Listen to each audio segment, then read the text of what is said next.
Hi bro. Hi bro, మొత్తానికైతే పరకాల చాలా వేడెక్కినట్టే కనబడుతున్నది. ఇంకా 2 సంవత్సరాలు ఉన్నది ఎలక్షన్. దానికంటే ముందే మొత్తం రాజకీయ వేడి కొనసాగుతుంది. అక్కడ మన కొండ సుస్మిత అయితే ఒక స్టేట్మెంట్ కూడా ఇవ్వడం జరిగింది. నాకు టికెట్ తప్ప ఎవరికి ఇచ్చినా ఊరుకునేది లేదు, ఇండిపెండెంట్ గానైనా పోటీ చేసి నేనేందో చూపిస్తా అంటుంది. రేవంత్ రెడ్డికే సవాల్ విసురుతుంది. దీనిపైన మీ కామెంట్ ఇది. అంటే మా ధైర్యంగా మాట్లాడింది. అంతకుముందు కూడా వాళ్ళ అన్న ఎవరైతే తిరుపతి రెడ్డి గన్మెన్లు ఎందుకు ఇచ్చారు, మీరు మా నాయనకు తొలగిచ్చారు అన్న విషయంలో కూడా మాట్లాడింది.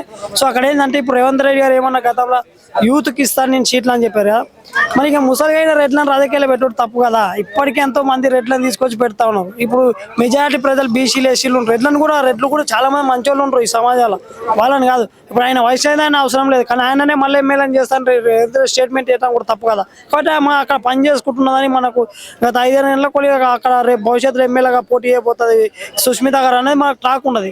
కాబట్టి ఆయన ఒకవేళ అధిష్టానం చెప్పకుండానే లేక ఈయన నిర్ణయం తీసుకున్నప్పుడు నేను మళ్ళీ ఎమ్మెల్యేని చేస్తాను ఎవరైతే అన్నారో అది తప్పనే ఆమె అంటున్నారు. ఎందుకంటే ఆమె పోటీ చేస్తుందంటే అక్కడ కాన్స్టిట్యూన్సీ పైన పనిచేస్తున్న వ్యక్తి కాబట్టి వాళ్ళకి ఆ జిల్లా వ్యాప్తంగా అన్ని నియోజకవర్గాలకు పట్టున్నది. సేమ్ టైం పరకాలలో వీళ్ళ ఆధ్వర్యంలోనే మొన్న ఎవరైతే ఎమ్మెల్యే గెలిచిండో ఆయన గెలిచిండు. కాబట్టి వాళ్ళకి ఆ ధైర్యంతో మాట్లాడింది, తప్పు లేదని నేను అనుకుంటున్నాను. అయితే సీఎం రేవంత్ రెడ్డి 2028 ఎన్నికల్లో భాగంగా ఏంటంటే భవిష్యత్తులో మళ్ళీ తనకే సీఎం పీఠం అప్పజెప్పాలంటే ఖచ్చితంగా తన అనుచర వర్గం ఎక్కువ ఉండాలనే ఉద్దేశంలో భాగంగా ఇటువంటి ప్రణాళికలు సిద్ధం చేస్తుండ అనుకోవచ్చా? ఈ 100కు 100 దేశ రేవంత్ రెడ్డి ముఖ్యమంత్రి కాలేదు. ఎందుకంటాను బీసీలు ఎవరన్నా ముచ్చట లేదు, నేను 34 వరకు సీఎం రాసి పెట్టుకో బాండ్ రాసుకో అంటుండు. ఇప్పుడు ఆయన ఏంటంటే బీసీల మభ్య పెట్టడానికి బీసీల రిజర్వేషన్ అని ఒకటి తెర మీద తీసుకు ఇవాళ విగ్రహాలు ఓపెన్ చేసుకుంటూ అటు మళ్ళీ రేపు పండుగ సాయన అని చెప్పి అదొకటి తీసుకొచ్చి ప్రజల్ని బీసీలు అందరూ మభ్య పెడదాం అనుకున్నాను. నేనేమంటే బీసీలు రాజకీయాలలో ఎస్సీలు ముందుకు వస్తూ ఉన్నారు. కాబట్టి రేవంత్ రెడ్డి ఈయనన్ని ప్రగాపాలు వైపు నేనే ముఖ్యమంత్రి రాసి పెట్టుకున్నా ఆయన కారణ విషయం ప్రజలకు తెలుసు. ఎందుకంటే ప్రజలు స్వాగతిస్తలేరు ఇప్పుడు. ఎందుకంటే మెజారిటీ ప్రజలు కొంతమంది రెడ్లు ఈ రోజు వేల ఆస్తులు సంపాదించిన మాకు కార్లే ఉండేవి, మాకు భూములు లేవు, ఇండ్లు లేవు అని చెప్పి తిరిగి వాళ్ళ వల్ల చాలా మంది ఇబ్బందులు పడుతున్నారు. కాబట్టి ప్రజలు వాళ్ళు ఎంత 10% కదా, 10% ఎమ్మెల్యే కాడికి ఎంత గెలుస్తారు కదా.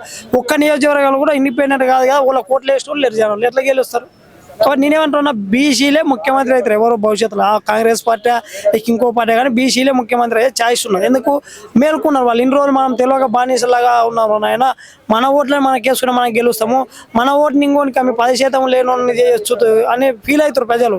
చేయొచ్చు, కానీ వాళ్ళ దాంట్లో దోపిడీ ఎక్కడ జరుగుతున్నది ఆ 10% ఉన్న వాళ్ళు. అందులో చాలా మంది ఇప్పుడు రఘునందన్ లాంటి వాళ్ళు చాలా మంది రెడ్లలో కూడా మంచి నాయకులు ఉండరు. అట్లాంటి వాళ్ళని గెలిపించుకుంటారు ప్రజలు కూడా. కానీ ఎవరైతే కొంతమంది క్రిమినల్స్ గా మారిపోయినారు ఇవాళ రెడ్లు రాజకీయాలు ఉన్న డబ్బులు 1000 కోట్లు సంపాదించారు. కాబట్టి ఆయన కలగన్నుడు తప్ప కళ లేదు. ఇప్పుడు అదే కొడంగల్నే మొన్న అంతకుముందు ఓడిపోయిండు, ఇప్పుడు కూడా కొడంగల్ గెలిచే పరిస్థితి లేదు. ఆయన ఎన్ని పనులు చేసినా గెలవారు. అక్కడ బీసీలు మేల్కుంటారు. అటు నరేందర్ రెడ్డి అని రేవంత్ రెడ్డి అని ఇద్దరు ఓడిపోయే సిచ్యువేషన్ ఉన్నది. అట్లా అంటే కొడంగల్ ఖచ్చితంగా బీసీకే పట్టం కట్టబెట్టే అవకాశం ఉందా? బీసీకే కట్టబెడుతుంది. ఇప్పుడు నాలాంటి నేను కూడా పోటీ చేస్తాం, వాళ్ళిద్దరు నరేందర్ రెడ్డి మీద రేవంత్ రెడ్డి మీద కూడా పోటీ చేస్తాం. నాలాంటి వాళ్ళు ఇంకా చాలా మంది బీసీ సోదరులు చేస్తారు. ఎందుకంటే ఇప్పుడు ఆర్థికంగా వెనకబడ్డ బీసీలో ఉన్నారు మెజారిటీ చూస్తే. రాజకీయంగా ఓట్లు వేసి జెండాలు మోసే బానిసలు వాళ్ళు అయినరు. కానీ ఒక్క 10% ఉన్నవాడు మాత్రం వాళ్ళు వేదిక మీద కూకుంటారు. 100%, 80% ఉన్నవాడు జెండాలు మోసి వానికి జై కొడుతారు. చివరికి వాళ్ళకి తిండి ఉండలేదు. ఎందుకంటే వీళ్ళ పరిపాలన వల్ల. కాబట్టి పరిపాలన బాగాలేదు కాబట్టి బీసీలకు అవకాశం ఎలా అని అనుకుంటారు. అయితే మరి బీసీ ఉద్యమాన్ని ఉధృతం చేస్తున్న తీన్మార్ మల్లన్న సీఎం అయ్యే అవకాశాలు ఉన్నాయా? అంటే ఇప్పుడు చెప్పలే కానీ తీర్మానం వల్ల కరెక్ట్గా పనిచేస్తే భవిష్యత్తులో కావచ్చు. ఎందుకంటే ఆయన తెలివి ఉన్నది, కానీ ఆయన ఈ మధ్యకాలంలో రూటు మారుస్తారు కాబట్టి అది ప్రజలకు నచ్చడం లేదు. ఆయన ప్రజల సమస్యల పైన కానీ విద్యార్థుల పట్ల కానీ ఈ జరుగుతున్న అంశాల మీద మాట్లాడలేవు. ఎంతసేపు యూట్యూబ్ ఛానల్లో తప్ప బయట పోరాటాలు చేసే విధానంలో ఎక్కడో తప్పిదాలు చేస్తున్నారు. ఆయన ఆలోచన కూడా సేమ్ రేవంత్ రెడ్డి లాగా మారుతున్నట్టు అది మార్చుకుంటే అవకాశం ఉంటుంది నేను అనుకుంటున్నాను. అంటే బీసీల సపోర్ట్ ఉండే అవకాశం ఉందా భవిష్యత్తులో? బీసీల సపోర్ట్ ఉన్నది, కానీ ఆయన చేసే కార్యక్రమాలు మంచి లేక ప్రజలు ఈ మధ్యలో మళ్ళీ ఆయన విస్మరిస్తారు. ఇలా బీసీ కానీ మళ్ళీ ఏదో ఇబ్బందులు చేస్తారు. రేవంత్ రెడ్డి లాగా మాయమాటలు చెప్పి రేపు అధికారాలకు వచ్చే సిచ్యువేషన్ ఉన్నది అనుకుంటారు. ఆ రకంగా ఆయన ప్రవర్తన ఉండదు కాబట్టి నమ్మే పరిస్థితులు లేరు. కాకపోతే ఒక స్టాండ్గా నిలబడితే నమ్ముతారు. ఎందుకంటే మంచి మేధస్తు జర్నలిజంకి వెళ్ళి వచ్చిన మంచి రాష్ట్రంలో ఇప్పుడు రేవంత్ రెడ్డి కేసీఆర్ తర్వాత అతి పట్టున్న వ్యక్తిగా ఆయన పేరు కూడా ఉండదు. ఒక బండి సంజయ్ తర్వాత మళ్ళీ ఇట్లా ఆ రకంగా పేరున్న వ్యక్తి. కానీ ఆయన రూట్ మారుస్తున్నాడు, ఆ రూట్ కరెక్ట్ పోతే అవకాశం ఇస్తారని నేను అనుకుంటున్నాను. అయితే మరి 2028 ఎన్నికల్లో మాకు అధికారం ఇచ్చినట్లయితే ప్రతి పేద కుటుంబానికి ఎకరం భూమి ఇస్తాం అనేసి మన టిఆర్ఎస్ అధినేత్రి అయినటువంటి కల్వకుంట్ల కవిత చెప్తుంది. మరి ఇది ఎంతవరకు అమలయ్యే అవకాశం ఉంది? అవన్నీ మాయ మాటలు. చిన్న ఇవాళ చాక్లెట్లు తినే పిల్లలు లేరు తెలంగాణ రాష్ట్రంలో. ప్రజలు మేలుకుంటుండ్రు, వాళ్ళకు అవగాహన ఉన్నది రాష్ట్రం పట్ల. అన్ని ఏం జరిగింది గత 60 ఏళ్ళలో, ఎవరు పాలించరు, ఎందుకు పేదరికం ఉన్నది, విద్య లేదు, వైద్యం లేదని ప్రజలకు తెలుసు. కవిత గారు ఎన్ని మాయ మాటలు కేసీఆర్ వచ్చి స్కిట్ బయట పెట్టినా కూడా ప్రజలు నమ్మరు కవిత. ఎందుకు నమ్ముతారు? మీ నాయన 3 ఎకరాల భూమి ఇస్తాను ఇవ్వలేదు కాబట్టి నిన్ను నమ్మే పరిస్థితి ప్రజలు అట్లంటారు. కవిత ఏంటంటే వీళ్ళని కాదని నేను డామినేషన్ చేద్దామా అనుకుంటారు కానీ ప్రజలు నమ్మరు. కాబట్టి నిజమైన సమస్యలు ఏమంటే మాట్లాడితే మాట తప్ప ఈ ఉచిత పథకాలు భూమి లేదని చెప్తున్నారు. రేవంత్ రెడ్డి భూమి ఎక్కడికి వెళ్ళి తీసుకొస్తే ఇప్పుడు రేవంత్ రెడ్డి నాకు భూమి లేదు, విద్య ఇవ్వగలుగుతాడు, విద్య ఇస్తాను, భూమి లేదంట. మన కవిత భూమి ఎక్కడికి వెళ్ళేస్తుంది.